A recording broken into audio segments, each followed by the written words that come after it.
1977 മുതൽ ഈ ഇത്രയും വർഷങ്ങൾ വരെ മാനസികമായിട്ട് ഒരുപാട് വേദനയും വിഷമവും ദുരിതവും ഇതൊക്കെ ഞാൻ അനുഭവിച്ചു. എൻ്റെ സഹോദരൻ എന്നെ മക്കളും കൂടി എന്നെ കൊല്ലാൻ ശ്രമിച്ചു. അതിൽ നിന്നൊക്കെ ഞാൻ രക്ഷപ്പെട്ടു. പിന്നെ ഈ കേസ് വീട്ടിൽ പ്രവേശിക്കാൻ എനിക്ക് പാടില്ല. ഒരു തറവാട്ട് വീട്ടിലാണ് ഞാൻ കിടന്നിരുന്നത്. 2018 വെള്ളത്തിൽ താഴ്ന്നു വീണോടുകൂടി അവിടെ പ്രവേശിക്കാൻ പറ്റാത്ത അവസ്ഥ. ഇപ്പോൾ അവരാണ് അത് കൈവശം വെച്ച് ഇരിക്കുന്നത്. എനിക്കൊന്നും ചെയ്യാനായിട്ട് നിവൃത്തിയില്ല. പിന്നെ പ്രായം അങ്ങേറ്റായും പിന്നെ 92 തൊട്ട് ഹാർട്ടിന് ചികിത്സിക്കുന്നില്ല. ഈ മഴ പെയ്തിട്ട് ചോർച്ച എന്തെങ്കിലുമൊക്കെ ഉണ്ടോ? കട്ടിൽ കിടക്കി ഈ അകം മുഴുവനും റൂമിന് ഉള്ളത് മുഴുവനും നനയുണ്ട്. പിന്നെ ഈ മുൻവശത്താണ് ഞാൻ അടിച്ചുകൊണ്ടിരിക്കുന്നത്. അല്ലെങ്കിൽ വെള്ളം മുഴുവനും ഇങ്ങോട്ട് വരും. ആ തീ കട്ടിൽമേലേക്കൊക്കെ വെള്ളം വീഴുന്നുണ്ട്. കട്ടിലിൽ വെള്ളം വീഴുന്നുണ്ട്. അതിൻ്റെ മുന്നിൽ ഇപ്പം ഞാൻ തലേണേരെ കവറ് മാറ്റി ഇട്ടേക്കുക. കവർ എടുത്തിട്ട് അത് കഴിഞ്ഞിട്ട് ഇപ്പം മാറ്റി പുതിയ കവർ എടുത്തിട്ടേക്കുക തലേണ. എല്ലാവർക്കും നല്ല നമസ്കാരം. നമ്മുടെ ജീവിതം എന്ന് പറഞ്ഞു കഴിഞ്ഞാൽ നമുക്കറിയാം, ഇപ്പോഴത്തെ ഒരു സാഹചര്യത്തിൽ ഈ ജീവിതം എത്ര നാൾ മുന്നോട്ട് പോകുന്ന ആർക്കും ഒന്നും പറയാൻ പറ്റില്ല. അതിപ്പോൾ ചെറിയ കുട്ടികൾ തൊട്ട് മുതിർന്ന ആളുകൾക്ക് വരെ എല്ലാവർക്കും സ്ഥിതി അങ്ങനെയാണ്. എപ്പോഴാണ് കുഴഞ്ഞു വീഴാൻ പോകണമെന്നുള്ളത് ആർക്കും ഒരു പിടിപാടില്ല. പക്ഷേ ഞാൻ നിങ്ങൾക്ക് മുൻപേ ഒരു വീഡിയോ ഞാൻ ഇട്ടിട്ടുണ്ടായിരുന്നു. എന്താണെന്നറിയോ, ഈ വയസ്സായ ആളുകളുടെ ഒരു ജീവിതം. നമ്മളൊക്കെ ഇപ്പോൾ ഈ നെകളിപ്പുണ്ടല്ലോ, അത് ഈ വയസ്സായി കഴിഞ്ഞിട്ടുണ്ടെങ്കിൽ നമുക്കൊന്നും ചെയ്യാൻ പറ്റാത്ത അവസ്ഥയിലേക്ക് നമ്മൾ മാറ്റപ്പെട്ട് കഴിഞ്ഞാൽ ഒരു ഭയങ്കരമായിട്ടുള്ള തിക്കുമുട്ടും വേദനയായിരിക്കും. ഞാൻ അത്തരത്തിലുള്ള ആളുകളുടെ അടുത്ത് പോയിട്ട് അത്തരത്തിലുള്ള വീഡിയോകൾ ഞാൻ ഇടയ്ക്ക് ചെയ്യാറുണ്ട്. അല്ലെങ്കിൽ അത്തരത്തിലുള്ള ആളുകളെ സഹായിക്കാൻ പോകാറുണ്ട്. എനിക്കറിയാം വയസ്സായ ആളുകളുടെ സ്ഥിതി എന്താണ്. അത് എന്നിൽ നമുക്ക് തന്നെ ഒരു തിരിച്ചറിവാണ് ശരിക്കും പറഞ്ഞാൽ. ഞാനിതൊക്കെ പറയാൻ കാരണം എന്താണെന്നറിയാം, ഈ പറയിലിരിക്കുന്ന വല്യമ്മേനെ ഞാൻ പരിചയപ്പെടുത്താണ്. ഈ വല്യമ്മയുടെ പേര് അന്നം എന്നാണ്. നമ്മുടെ ചാലക്കുടി നഗരസഭയിൽപ്പെട്ട പൂങ്കുടി എന്ന് പറയുന്ന സ്ഥലത്ത് ആലുക്ക പൈലോത് ഏലിയ ഈ ദമ്പതികളുടെ മകളാണ് ഈ പറയുന്ന അന്നം എന്ന് പറയുന്നത്. എൻ്റെ പിറകിലിരിക്കുന്ന ഈ അമ്മൂമ്മ. സത്യം പറഞ്ഞാൽ അമ്മൂമ്മ എന്ന് പറഞ്ഞു കഴിഞ്ഞിട്ടുണ്ടെങ്കിൽ പ്രായം കൊണ്ട് പറയുന്നത്, കല്യാണമൊന്നും കഴിച്ചിട്ടില്ല. വളരെ വിഷമകരമായ ഒരു സാഹചര്യത്തിലൂടെയാണ് അമ്മൂമ്മ ഇപ്പോൾ ജീവിക്കുന്നത്. ഇത് നമ്മുടെ നോർത്ത് ചാലക്കുടി പള്ളിയുടെ അടുത്തുള്ള ഒരു വാടക വീട്ടിലാണ് ഇപ്പോൾ ഈ അമ്മൂമ്മ കഴിയുന്നത്. 47 വർഷമായിട്ട് ഈ അമ്മൂമ്മ ഇങ്ങനെ പല പല വീടുകളിൽ കയറി ഇങ്ങനെ നടന്നുകൊണ്ടിരിക്കുക. ഇപ്പോൾ ഏകദേശം 82 വയസ്സായി. 1982 മുതൽ കേസിലാണ്. സ്വന്തം സഹോദരനായിട്ടാണ് കേസ് എന്ന് പറഞ്ഞു കഴിഞ്ഞാൽ നമുക്കറിയാമല്ലോ, സ്വത്ത് തർക്കം. അമ്മൂമ്മയ്ക്കും ഈ വല്യമ്മയ്ക്കും കിട്ടേണ്ട അർഹമായിട്ടുള്ള ഒരു അവകാശ സ്വത്തുണ്ട്. അത് കൊടുക്കാതായി കഴിഞ്ഞപ്പോൾ കേസ് ആയി. കേരളത്തിലുള്ള എല്ലാ കോടതികളിലും അമ്മൂമ്മയ്ക്ക് അനുകൂലമായി വന്നു. സുപ്രീം കോടതിയിൽ ഇപ്പോൾ ഒരു പരാമർശം വന്നേക്കണം. ഒരു സ്റ്റേ ഓർഡർ പോലെ തന്നെ വേണമെങ്കിൽ പറയാം. ഈ സ്വത്തുക്കൾ ഇപ്പോൾ തരംതിരിച്ചു. പക്ഷേ അത് വേറെ രീതിയിൽ കൈവശമായിട്ട് ഉള്ള രേഖകളിലേക്ക് വരാനായിട്ട് സാധിക്കില്ല. അപ്പോൾ ഈ വല്യമ്മ ശരിക്കും ഒറ്റയ്ക്ക് ഈ വീട്ടിലാണ് ഈ വല്യമ്മ ഇപ്പോഴും കഴിയുന്നത്. എന്താണെന്ന് വെച്ചിട്ടുണ്ടെങ്കിൽ ഞാൻ ഈ വല്യമ്മേനെ കാണുന്നത് സെൻറ്റ് ജെയിംസ് ഹോസ്പിറ്റലിലെ പള്ളിയിൽ വെച്ചാണ്. അപ്പോൾ ഈ വല്യമ്മ ഒറ്റയ്ക്ക് നടന്നു പോകുന്നു. പലപ്പോഴും ഞാൻ ഈ വല്യമ്മയുടെ വീട് എവിടെയാണെന്ന് അന്വേഷിക്കാൻ, പക്ഷേ ഈ പറഞ്ഞ തിരക്കുകൾ കാരണം കൊണ്ട് നമുക്ക് കണ്ടെത്താൻ സാധിച്ചില്ല. നോർത്ത് ചാലക്കുടി പള്ളിയുടെ ആ ഭാഗത്ത് കൂടെ ഞാൻ പോയപ്പോഴാണ് ഈ വല്യമ്മ ഇവിടെ ഒരു മതിൽക്കെട്ടിൻ്റെ ഉള്ളിൽ കണ്ടത്. അപ്പോഴാണ് ഈ വല്യമ്മയോട് ഞാൻ ചോദിച്ചു, വല്യമ്മ എന്തൊക്കെയുണ്ട് വിശേഷങ്ങൾ ചോദിച്ചപ്പോഴാണ് ഈ വല്യമ്മ വളരെ ചങ്ക് പൊട്ടിക്കരയുന്ന രീതിയിൽ വല്യമ്മ കരഞ്ഞത്. ഈ 82-ാം വയസ്സിലും ഇതുപോലെയുള്ള വയോധികർ നമ്മുടെയൊക്കെ തൊട്ടടുത്ത് ഏങ്ങലടികളോടെ ജീവിക്കുന്നുണ്ട് എന്നുള്ള യാഥാർത്ഥ്യമാണ് നമ്മൾ മനസ്സിലാക്കേണ്ടത്. പലപ്പോഴും പല ആളുകൾക്കും ഇത് മനസ്സിലാക്കാൻ സാധിക്കില്ല. ഈ വല്യമ്മയ്ക്കും വളരെ വിഷമകരമായ കാര്യങ്ങൾ പറയാനുണ്ട്. അർഹതപ്പെട്ട സ്വത്തെന്ന് പറഞ്ഞാൽ കോടിക്കണക്കിന് രൂപയുടെ സ്വത്തുണ്ട്. പക്ഷെ അതൊന്നും കോടികൾ കിട്ടിയില്ലെങ്കിലും ഇത്തിരി കഞ്ഞിയും ഇത്തിരി ഉപ്പേരി ഉണ്ടാക്കാനായിട്ടുള്ള ഒരു സംഭവം പോലും ഇപ്പോൾ ഈ വല്യമ്മയ്ക്ക് ഇല്ല എന്നുള്ളതാണ് അതിൻ്റെ യാഥാർത്ഥ്യം. ഓരോ ദിവസവും തള്ളി നീക്കുന്നത് ഈ 4 ചുമരുകൾക്കുള്ളിലാണ്. അതാണ് ഞാൻ നേരത്തെ പറഞ്ഞത്, 4 ചുമരുകൾക്കുള്ളിൽ അകപ്പെട്ട ആളുകളുടെ അവസ്ഥ ഒരു 60 വയസ്സ് കഴിഞ്ഞാൽ അതൊരു വല്ലാത്ത അവസ്ഥയാണ്. ഈ വല്യമ്മ വളരെ വിഷമിച്ച് കഴിയാണ്. ഇന്നിപ്പോൾ സുപ്രീം കോടതിയിൽ ഈ കേസ് ഒരു പരാമർശത്തിൻ്റെ പേരിൽ നിൽക്കുകയാണ്. ഈ വല്യമ്മേനെ സഹായിക്കാനായിട്ട് പല സഹായങ്ങളും വല്യമ്മയ്ക്ക് ആവശ്യമുണ്ട്. അതിൽ ഏറ്റവും വലിയൊരു സഹായമാണ് വല്യമ്മയ്ക്ക് ഒരു നിയമസഹായം. സുപ്രീം കോടതിയിലൊക്കെ കേസ് നടത്താൻ തന്നെ നിങ്ങൾക്കറിയാമല്ലോ, എന്തായിരിക്കും അതിനുള്ള കാശ് ചെലവ് എന്നുള്ളതൊക്കെ നിങ്ങൾക്കറിയാം. ഏതെങ്കിലും നിയമസഹായം കൊടുക്കാൻ പറ്റുന്ന ആളുകളൊക്കെ അത്തരത്തിൽ ഇതുപോലുള്ള കാര്യങ്ങൾ, ഞാൻ പറഞ്ഞ കേരളത്തിലെ എല്ലാ കോടതികളും ഈ വല്യമ്മയ്ക്ക് അനുകൂലമായിട്ടാണ് വിധി വന്നത്. അപ്പോൾ ഇപ്പോഴും കേസ് ഇങ്ങനെ നടന്നുകൊണ്ടിരിക്കുന്നു. പക്ഷേ ഒരു പരാമർശം അവിടെ സുപ്രീം കോടതി നിൽക്കുകയാണ്. അതുമായി ബന്ധപ്പെട്ട് കേസ് മുന്നോട്ട് പോകാനായിട്ട് കേസ് മുന്നോട്ട് പോകുന്നില്ല. അങ്ങനെ ഒരു സ്ട്രഗിളിൽ നിൽക്കുകയാണ്. ഏതെങ്കിലും നല്ലവരായ മനുഷ്യർക്കോ അല്ലെങ്കിൽ ഏതെങ്കിലും ഗ്രൂപ്പ് ഓഫ് ഇങ്ങനെ നിയമസഹായം കൊടുക്കുന്ന ആളുകൾക്കൊക്കെ ഉണ്ടെങ്കിൽ ഈ വില്യമ്മേനെ സഹായിക്കാൻ കടന്നു വരണം. വില്യമ്മയുടെ വീട് ഈ നോർത്ത് ചാലക്കുടി പള്ളിയുടെ തൊട്ടടുത്ത് തന്നെയായിട്ടുള്ള ഒരു വാടക കെട്ടിടത്തിൽ, ചെറിയൊരു വാടക കെട്ടിടത്തിലാണ് ഈ വില്യമ്മ താമസിക്കുന്നത്. അപ്പോൾ ഇങ്ങനെയും അമ്മൂമ്മമാരും അപ്പൂപ്പന്മാരും നമ്മുടെ തൊട്ടടുത്ത് തന്നെ ഒരു കാലഘട്ടത്തിലെല്ലാം എൻ്റെ നാട്, എൻ്റെ നാട്ടുകാർ, എൻ്റെ കുടുംബക്കാർ എന്നെല്ലാം പറഞ്ഞിരുന്ന ആളുകൾ ഒക്കെ തന്നെ ആരുമില്ലാത്ത അവസ്ഥയിലേക്ക് ഇന്ന് ഈ വില്യമ്മേനെ മാറ്റിയിരിക്കുന്നു എന്നുള്ള ഒരു യാഥാർത്ഥ്യം നമുക്ക് മുന്നിലുമുണ്ട്, എല്ലാവരുടെ മുന്നിലേക്കും വരും എന്നുള്ളതാണ് എനിക്ക് പറയാനുള്ളത്.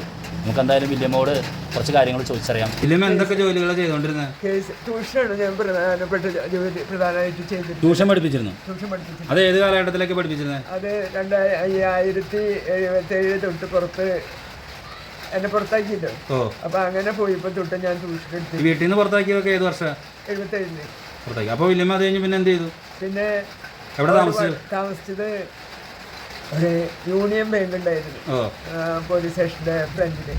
ആ ബാങ്കിന് അവിടെയാണ് മുകളിലാണ് താമസിച്ചായിരുന്നത്. മിഷണറിയാണ് എനിക്ക് കൂട്ടി, തയ്യൽ മെഷീൻ. വേറെ ആരും ഉണ്ടായിരുന്നില്ല. അങ്ങനെ അവിടെ 30 രൂപ വാടകയ്ക്ക് ഞാൻ താമസിച്ചു. 7 വർഷം അവിടെ താമസിച്ചായിരുന്നത്. ഈ 7 വർഷവും ട്യൂഷന് പോകുന്ന വീടുകളിൽ കിട്ടുന്ന ഭക്ഷണം ഇങ്ങനെ ഒന്നും കിട്ടില്ല. അപ്പോൾ എനിക്ക് 40 രൂപയാണ് കിട്ടിയിട്ടുണ്ട്. അപ്പോൾ അതിന് 30 രൂപ ഞാൻ വാടക കൊടുത്തിട്ടുണ്ട്. പിന്നെ 10 രൂപയല്ലേ ഉള്ളൂ. അതുകൊണ്ട് എൻ്റെ കഴിയും. അപ്പോൾ വൈകുന്നേരം ഒരു ഗ്ലാസ് വെള്ളവും പച്ചവെള്ളം കൊടുത്തിട്ട് ഞാൻ കിടന്നിട്ടുണ്ട് 7 വർഷം.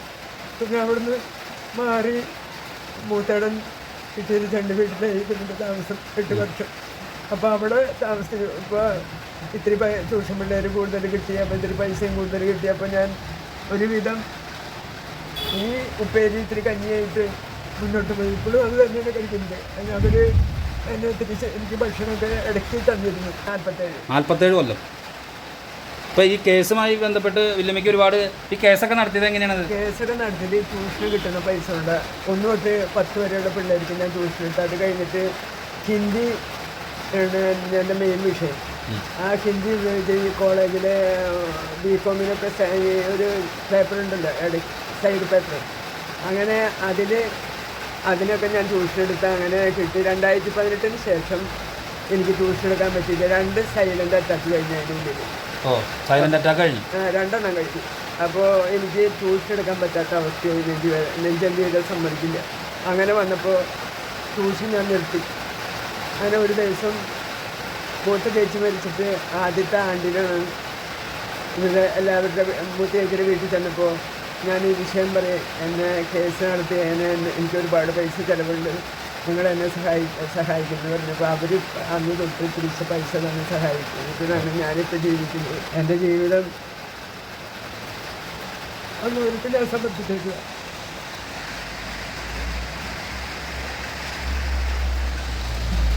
പിന്നെ എനിക്കൊരു വീടാണ് ആവശ്യം. വാടക വീടല്ല ഉണ്ട്.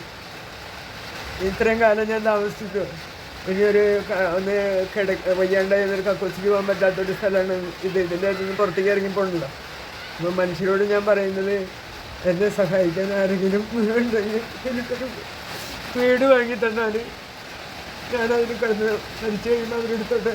എനിക്ക് മക്കളോ അവകാശികളോ വേറെ ഒന്നുമില്ലല്ലോ.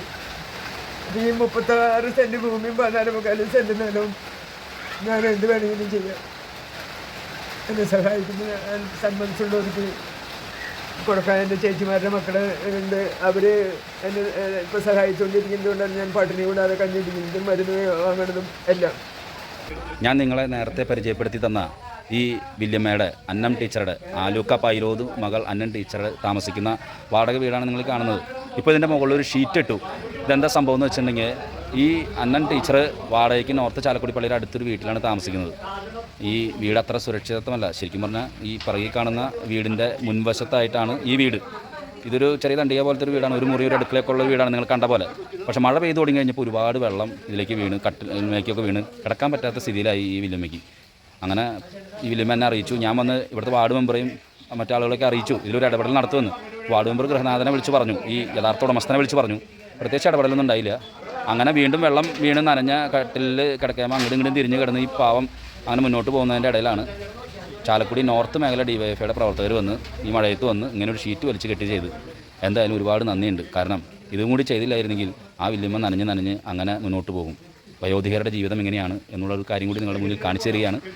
ഈ പാവം ടീച്ചർക്ക് നീതി കിട്ടണമെന്ന് തന്നെയാണ് എനിക്ക് പറയാനുള്ളത്. അതിനർഹമായ സ്വത്ത് കിട്ടട്ടെ, അതിന് ജീവിതം മുന്നോട്ട് കൊണ്ടുപോകാൻ സാധിക്കട്ടെ.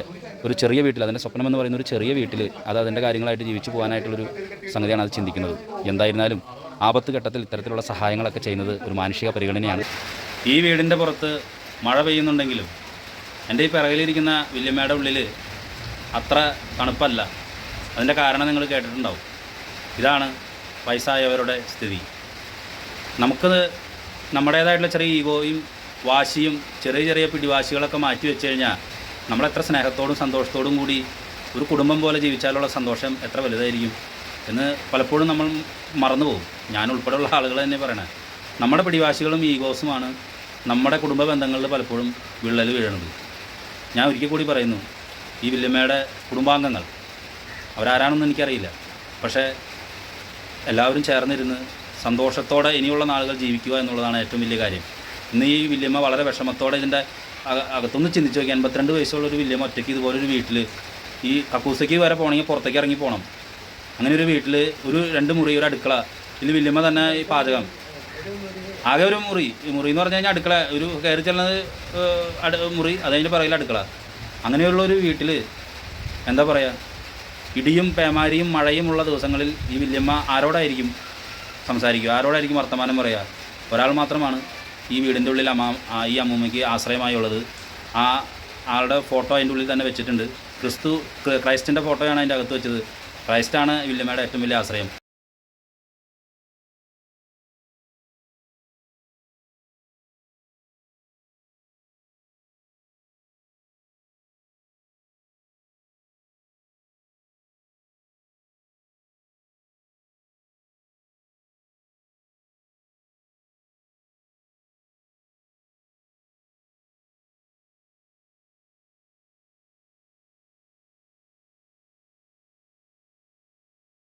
ഒന്നേ പറയാനുള്ളൂ, മനുഷ്യരാണ് എല്ലാവരും, മനുഷ്യത്വമാണ് വലുത്.